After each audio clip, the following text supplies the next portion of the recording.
Hello everyone, this is Bhushan and welcome again to my channel. In this video, I am going to do some numericals which is based on the previous lectures. So let's start. Okay. So ठीक है, यहाँ पे एक equilateral triangle है. Okay ठीक है, और यहाँ पे थ्री चार्जेस है. यहाँ पे Q1 चार्ज और इसका मैग्नीट्यूड दिया 1 mu C, Q2 2 mu C and I have another charge Q3 which is this is minus और this is 3 म्यू सी. ठीक है, यहाँ पे इक्विलेटरल ट्रायंगल है और इक्विलेटरल ट्रायंगल का साइड लेंथ दिया है कितना 1 metre. Okay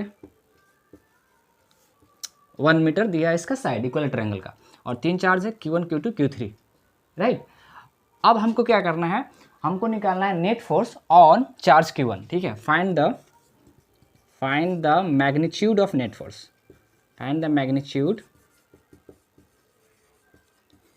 of net electric force on charge Q1. ठीक है, इस पे हमको क्या निकालना है, नेट फोर्स निकालना है. तो कैसे करेंगे, तो प्रिंसिपल ऑफ सुपरपोजिशन क्या बोलता है कि किसी भी चार्ज पे अगर नेट फोर्स निकालना है तो हम क्या करेंगे, vector sum of the individual charges. ठीक है, या Q2 इस पे फोर्स लगा रहा होगा, Q3 लगा रहा होगा, सबका वेक्टर सम करके निकालेंगे. राइट, तो यहाँ पे एक Q2 जो है इस पे फोर्स नीचे की तरफ लगा रहा होगा. मैं यहीं पे बनाता हूँ. ठीक है, इसका नीचे की तरफ मतलब Q2 इस पे क्या होगा, ये जो लाइन ज्वाइन करता है उसी के लॉन्ग में फोर्स लगाता है तो नीचे की तरफ sorry okay this is negative charge. Okay, तो नेगेटिव चार्ज है तो इसको अट्रैक्ट करेगा तो ऊपर की तरफ खींचेगा. और एक Q3 पॉजिटिव चार्ज है, ये भी पॉजिटिव चार्ज है तो इसको इधर की तरफ लगाएगा फोर्स. ठीक है, ओके. सो यहाँ पे इसको मान लेते हैं F2 फोर्स और यहाँ पे मान लेते हैं F1 फोर्स. ठीक है, दोनों का चार्ज अलग है. ठीक है, लेंथ और डिस्टेंस तो सेम है, चार्ज अलग है. तो यहाँ पे F1 और इसको हम मान लिया F2 फोर्स. ठीक है, अब देखो ये दोनों बीच का एंगल कितना है 60 डिग्री, इक्विलेटरल एंगल है. तो ये वाला एंगल कितना हो जाएगा 120 degree. Right, this angle is 120 degree. तो यहाँ पे मेरा कुछ ऐसे हो गया कि एक यहाँ से चार्जेस फोर्स लग रहा है F2 और यहाँ पे लग रहा है F1 और दोनों के बीच का एंगल कितना है 120 डिग्री. ठीक है, तो अब इस पे नेट फोर्स यही लग रहा है. अब क्या करेंगे, हमको इसका दोनों का मैग्नीट्यूड यहाँ से निकाल लेंगे. F1 का मैग्नीट्यूड कितना होगा. ठीक है, F1 ए फोर्स है, ये दोनों चार्ज मल्टीप्लाई करेंगे क्योंकि मैंने डायरेक्शन तो बता दिया है, ऊपर की तरफ लग रहा है डायरेक्शन, इसको खींच रहा है. तो यहाँ पे सिर्फ इसका मैग्नीट्यूड मैं लूँगा तो कितना होगा 9 × 10⁻⁹ 10⁻⁻6 इंटू 2 × 10⁻⁻6. ठीक है, माइक्रोकूलम में तो -6 आ जाएगा. डिवाइड बाई डिस्टेंस कितना है 1 तो 1 हो जाएगा. उसी तरह से F2 निकालेंगे तो कितना होगा, ये दोनों का निकालेंगे तो कितना होगा 9 × 10⁻⁹. ओके, एंड 1 × 10⁻⁻6 इंटू 3 × 10⁻⁻6 1 का स्क्वायर करेंगे. ठीक है, यहाँ से कितना हो जाएगा 18 12 कितना 10 टू द पावर कितना हो जाएगा -3. इसी तरह से इसको भी करेंगे तो कितना हो जाएगा 27 10 टू द पावर -3. ठीक है, न्यूटन. F1 F2 मैंने फोर्स को निकाल लिया. राइट, F1 का मैग्नीट्यूड F2 का मैग्नीट्यूड निकल गया. लेकिन यहाँ पे नेट फोर्स निकालना है तो F1 F2 तक वेक्टर है और दोनों के बीच का एंगल कितना है 120 डिग्री. तो यहाँ से F नेट जो निकालेंगे, you know the vector parallelogram law of vector addition. This is angle theta, this is vector A, vector B. So यहाँ पर रिजल्टेंट जो होता है कितना होता है formula A² B² plus 2AB cos theta. ठीक है, उसी तरह से दो फोर्स है, दोनों का बीच का एंगल पता है तो F नेट हम निकाल सकते हैं. क्या करेंगे, √अंडर F1 का स्क्वायर प्लस F2 का square plus 2 times F1 F2 cos 120 degree. Right, so यहाँ से इसको सॉल्व करेंगे तो F1 यहाँ पे आ चुका है मेरे पास 18 × 10⁻³ का स्क्वायर कर देंगे प्लस F2 दिस 27 × 10⁻23 का square plus 2 times F1 18 × 10⁻³ F2 27 × 10⁻23 cos 120 की वैल्यू कितना होता है -1/2. ओके, ठीक है, इसको सॉल्व कर लेंगे तो मेरा क्या होगा F net force F net resultant force, इस पर कितना उसका मैग्नीट्यूड लग रहा है वो निकल जाएगा। ठीक है, इसको सॉल्व कर सकते हैं। ठीक है, तो this is the way in which we can solve this problems. Okay, ठीक है। एक और इसका तरीका है सॉल्व करने का, उसको डिस्कस करते हैं। राइट, ठीक है, मैं इसको मिटा देता हूँ।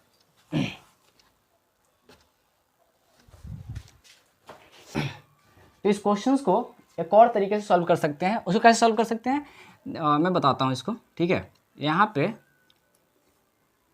इक्विलैटरल ट्रायंगल है। राइट, यहाँ पे Q1 चार्ज था, this is Q2, sorry this is Q2 2 mu C, ऐसा ही था, और this is Q3 3 mu C, और Q1 कितना था 1 माइक्रोकूलम। राइट, ठीक है। तो कैसे सॉल्व कर सकते हैं कि इसको करेंगे, मान लेंगे यहाँ पे इसको, इस Q1 को मान लेंगे कि ऑरिजिन पे है। ठीक है, ये मेरा एक्स एक्सिस हो गया और दिस इज वाई एक्सिस, और Q1 को मान लेंगे यहाँ पे चार्ज जो है ऑरिजिन पे रखा हुआ है। राइट, ठीक है। तो और इसको मान लेंगे R2 वेक्टर, ठीक है, और दिस इज R3 वेक्टर, और यहाँ पे रखा गया है जो चार्ज, ठीक है, उसको मान लेंगे पोजीशन वेक्टर Q1 का। क्या होगा पोजीशन वेक्टर Q1 का 0 + 0 j कैप + 0 k कैप। ठीक है, R2 पोजीशन वेक्टर कितना होगा, R2 पोजीशन वेक्टर कितना होगा, हाँ इसका पोजीशन वेक्टर पहले यहाँ इसका कोऑर्डिनेट लिखेंगे, इस चार्ज Q2 का कोऑर्डिनेट लिखेंगे। ठीक है, तो ए वाला दूरी कितना होगा एक्स एक्सिस, ए वाला दूरी कितना होगा, पूरा 1 है, तो कितना होगा 0.5। सो इसका कोऑर्डिनेट मैं लिखता हूँ 0.5। वाई कितना होगा, ठीक है, वाई कितना होगा, तो यहाँ पे मैं यहाँ पे बना देता हूँ इसको। ठीक है, मैंने इस ट्रायंगल को, बीच वाला ट्रायंगल को यहाँ पे लिया है, 90 डिग्री एंगल बना रहा है यहाँ पे, तो यह कितना हो जाएगा 1/2, ये 1 है और ये हमको निकालना है परपेंडिकुलर। तो कैसे लिखेंगे, √1 में से 1/4 का स्क्वायर, सॉरी 1/2 का स्क्वायर, तो 4 हो जाएगा, 4 इंटू कितना होगा 3/4, सो √अंडर कितना हो जाएगा 3/2। सो इसका y के कोऑर्डिनेट कितना हो जाएगा √अंडर 3/2। ठीक है, z कोऑर्डिनेट 0 है।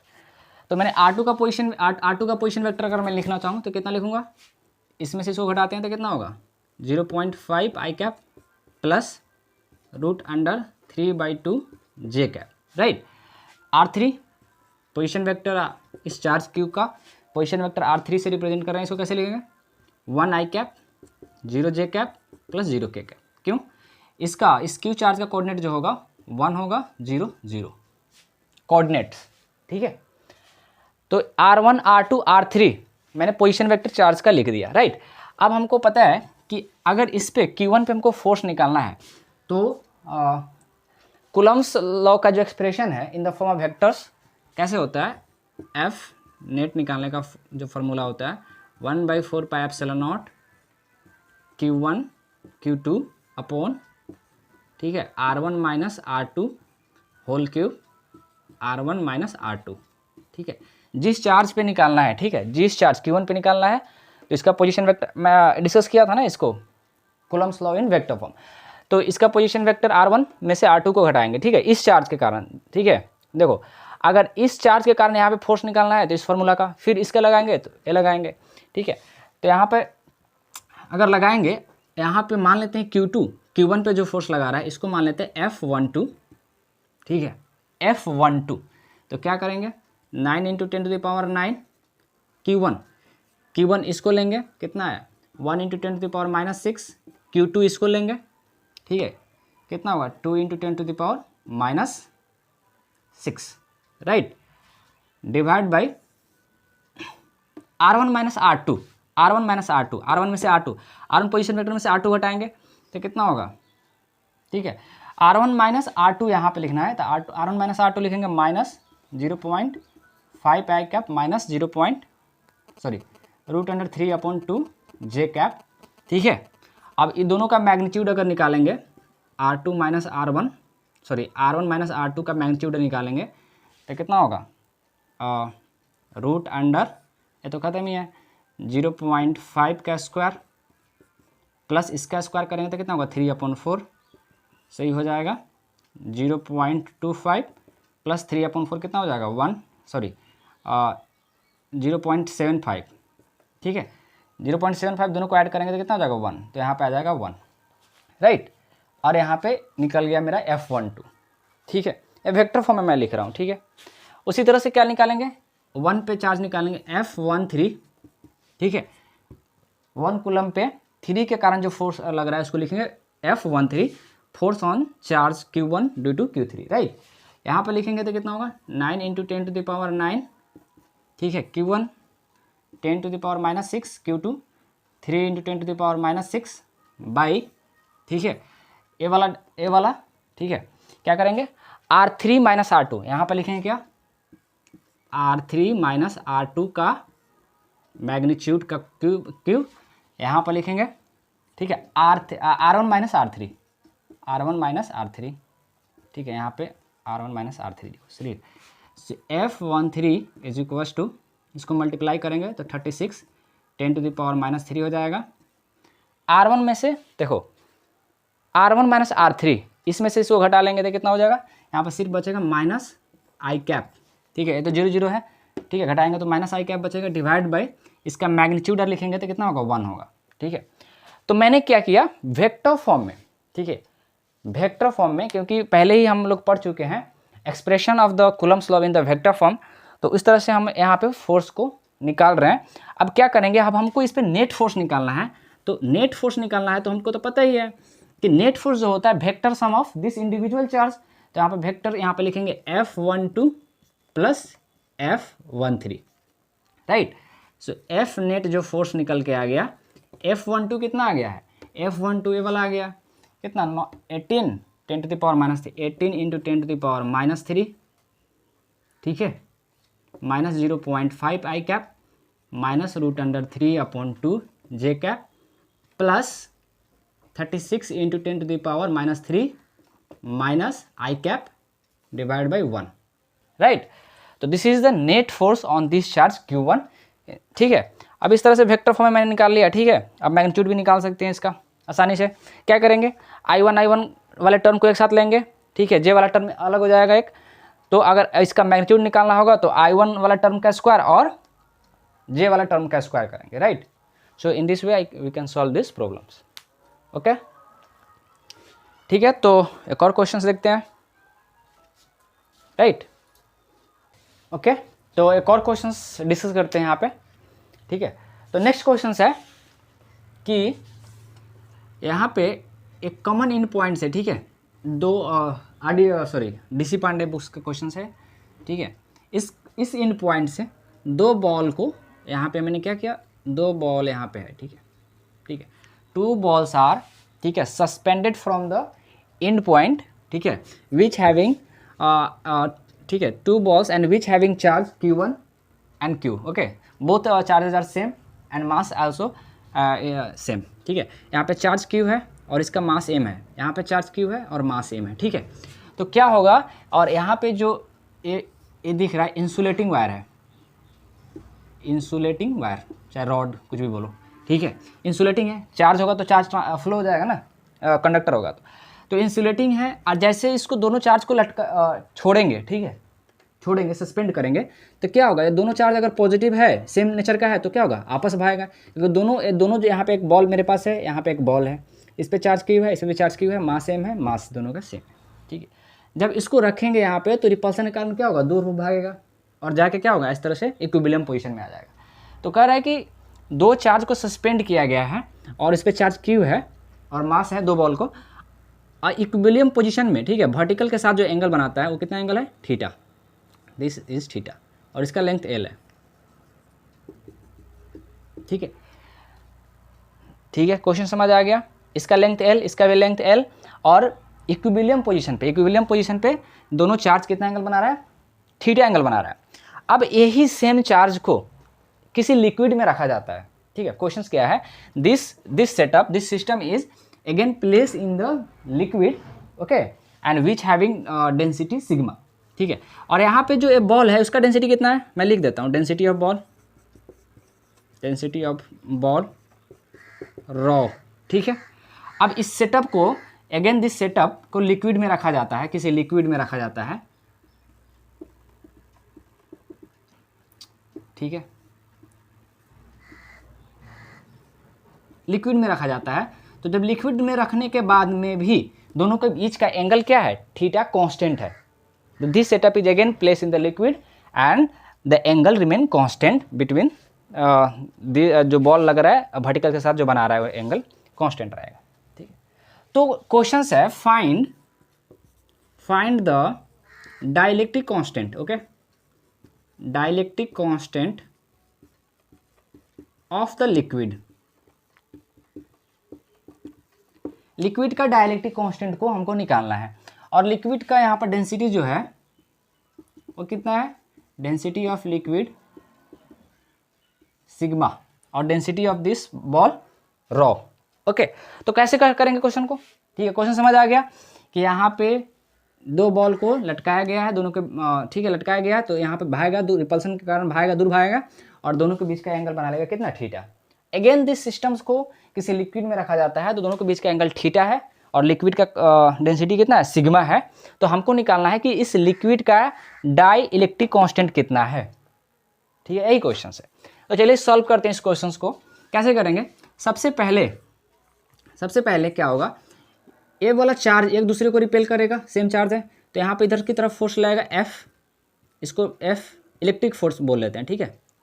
इस चार्ज का इलेक्ट्रिक फोर्स लगेगा, इस पे मास है चार्ज के पास, तो नीचे धरती माता फोर्स लगाएगी mg, ओके। और यहाँ पे एक स्ट्रिंग से कनेक्टेड है, ठीक है, this is connected with string, तो इसमें टेंशन जनरेट हो रहा होगा T, ठीक है। अब हम क्या करेंगे, इस टेंशन का तोड़ लेंगे दो कंपोनेंट में, ठीक है। एक टेंशन का वर्टिकल कंपोनेंट आएगा और ये एंगल थीटा, तो ये भी एंगल थीटा, ठीक है, थीटा।